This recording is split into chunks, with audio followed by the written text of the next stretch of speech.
Today we're gonna talk about your mind. This is psychology.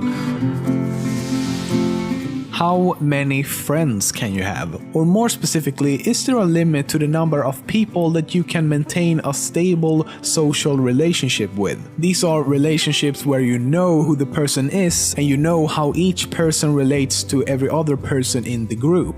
And no, not Facebook friends. Turns out that there is a limit. Would be pretty awkward if I brought this up otherwise. It's something called Dunbar's number, and the limit is 150 people.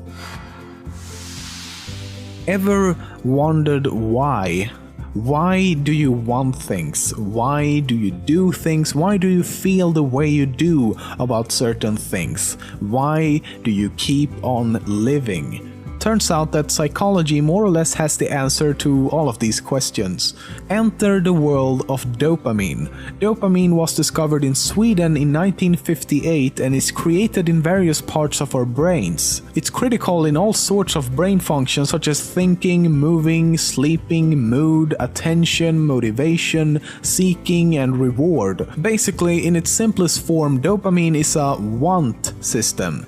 It is what keeps us motivated to move through the world, learn, and survive. Research on rats, for example, show that if you destroy dopamine neurons, rats can still walk, chew, and swallow, but will starve to death even when food is right next to them. They have basically lost all desire to eat.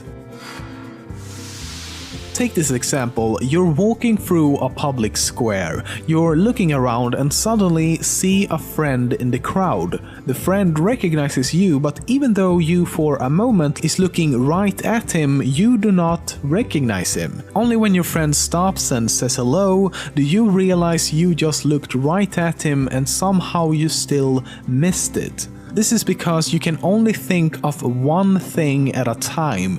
You cannot mentally focus on more than one task, no matter how good you might think you are at multitasking. People are capable of switching between several tasks very quickly though, which can create the illusion of multitasking. We can also learn to do something physical while focusing on another mental task, such as walking and talking on the phone at the same time. However, a study was done with these very circumstances which made it clear that people who talk on their phone while walking bump into other people much more and doesn't really notice and or remember things happening around them. This phenomenon is called inattentional blindness.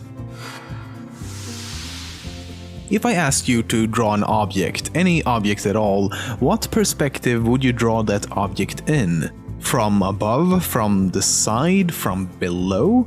Turns out that most people would end up drawing it like this, at a somewhat tilted angle as if you were slightly above the object looking down. It's called the canonical perspective. The interesting thing is that it seems to apply to almost everything, even objects you wouldn't normally see in this top-down type of perspective, such as a truck or a horse. And when you take a photograph, you're also most likely to take it from this perspective, no matter if you're aware of it or not. We can't really explain why this is exactly, it seems people just like and prefer to view things this way.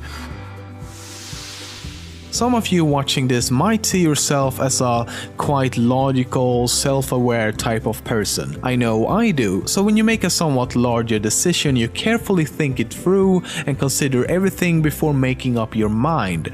But research shows that although you want to think that your decision making is a conscious, deliberate process, it's not.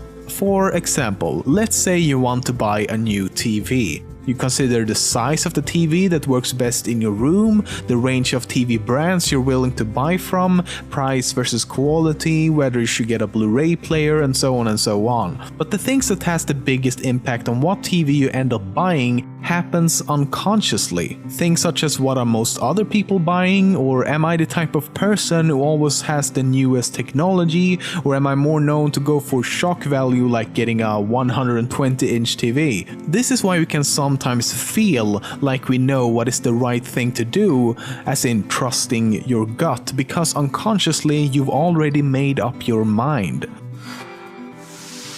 Have you ever been in a situation where you're, for example, listening to someone explaining something or showing you how to do something, and without thinking about it, you start to imitate those movements? Whether you have or not, it's something our brains learn to do from a very early age. Just watching other people doing stuff causes some of the same neurons in your brain to fire as if you were actually doing those same things yourself. These are appropriately called mirror neurons.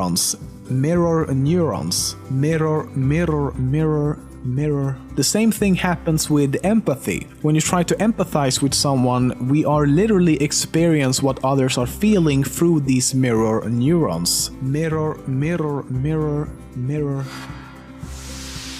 If you want someone to try something new and different, it will work best if you make them happy first. Studies have shown that when people are sad or scared, they want what is familiar. But when we're happy, we're much more likely to try something new and are not as concerned of what is and isn't familiar. This ties in with the fact that when we're sad or scared, we feel much more vulnerable compared to when we're happy, and thus you might feel that you need to protect yourself, even if that new thing you're scared of is a new type of cereal. Among my family and friends, I wouldn't say I'm really known to have the best or most accurate memory all of the time, but here is something I can at least use in my own defense. Memories are not stored like a movie or image like it would be on a hard drive that is ready for use whenever you need it. Instead, memories are actually reconstructed every single time we think of them. But this reconstruction sometimes gets similar events mixed up and sometimes even makes stuff up.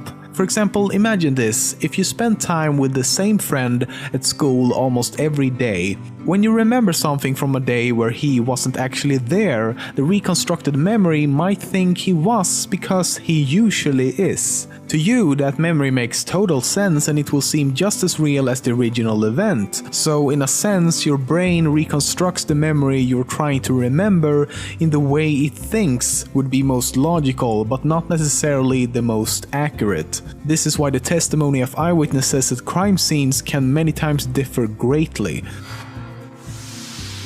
One thing to keep in mind about, everything I've talked about in this video and a lot of the research you'll find about psychology overall is that most of it is being tested on Western audiences. By Western, I mainly mean the US and Europe.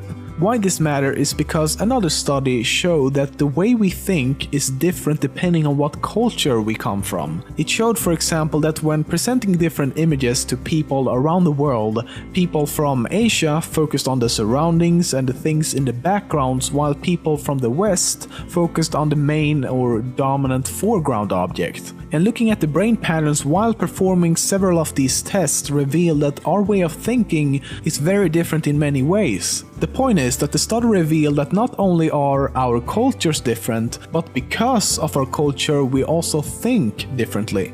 No wonder people can't get along.